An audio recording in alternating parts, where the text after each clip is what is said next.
Você cortou o barato, você mentiu, iludiu e me deixou por fora. Você é culpada do meu samba entristecer. Ah, eu vou me embora. Você vai ficar.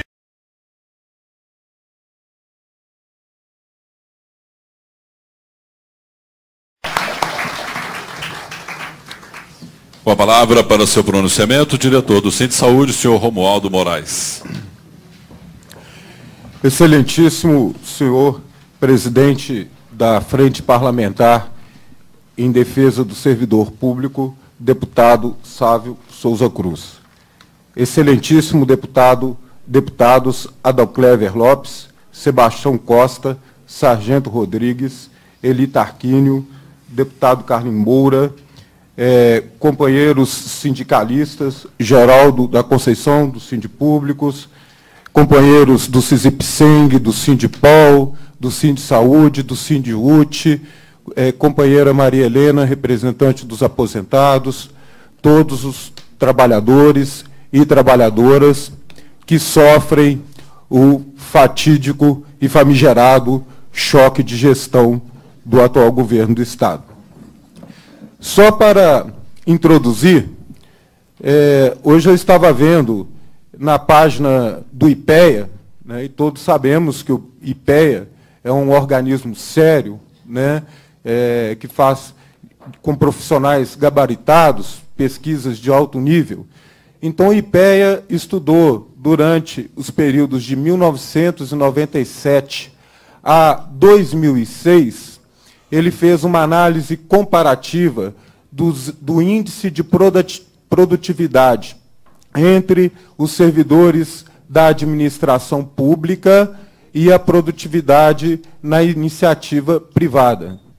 E, ao contrário que muitas vezes é propalado pela mídia, o índice de produtividade da administração pública ficou, todos esses anos, acima de 35% em relação à iniciativa privada, sendo que em 2006 ficou 47% acima do índice de produtividade da iniciativa privada.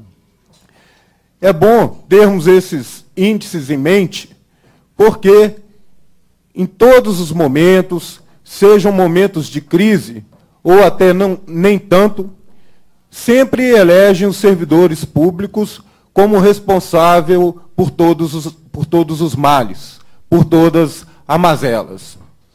Assim, se deu logo de cara na posse do primeiro mandato do governo Aécio, onde se dizia que o serviço público estaria inchado, que tinha muito servidor ganhando muito e trabalhando pouco, e que era preciso enxugar a máquina do Estado. E implementou-se, a partir daí, o choque de gestão. O choque de gestão que punia os servidores mais antigos, aqueles servidores que há tantos anos sofrem à frente de uma administração que muitas vezes não lhe propicia os recursos mínimos para o melhor atendimento da população. Uma visão que infantilizava o servidor público, como se o trabalho no serviço público fosse um favor não do Estado, como se fosse um favor de governos transitórios, como se os servidores públicos não fossem pessoas concursadas, não fossem pessoas competentes e, mais ainda, pessoas com muita paciência para ganhar o que ganham, sofrendo o que sofrem, numa estrutura completamente precarizada, e que se precarizou vertiginosamente ao longo desses dois governos Aécio, né?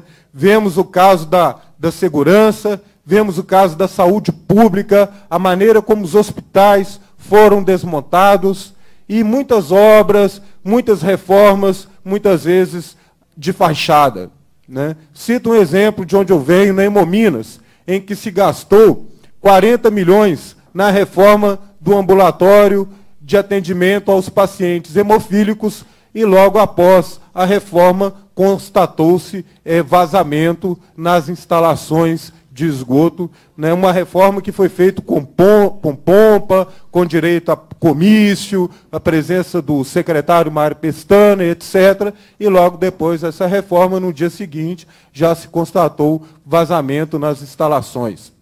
Vemos nos hospitais a precariedade, falta de estrutura para atendimentos mínimos, até remédio para dor de cabeça não se encontra muitas vezes nos hospitais, sendo os parentes dos doentes convidados a irem a uma farmácia mais próxima comprar um analgésico para o paciente, né?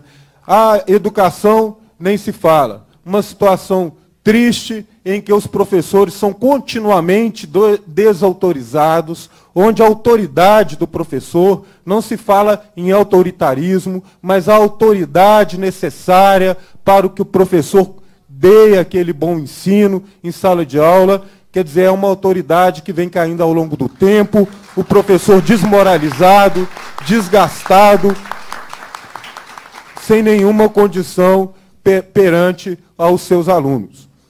E aí nós vemos que o analfabetismo funcional só tende a crescer. E para quê? De quem é o interesse de que o analfabetismo funcional da população cresça? A quem interessa isso? Lembramos muito bem uma entrevista triste da secretária de Educação na época, a Vanessa Guimarães Pinto, em que dizia que a plena escolaridade nas localidades rurais não se aplica.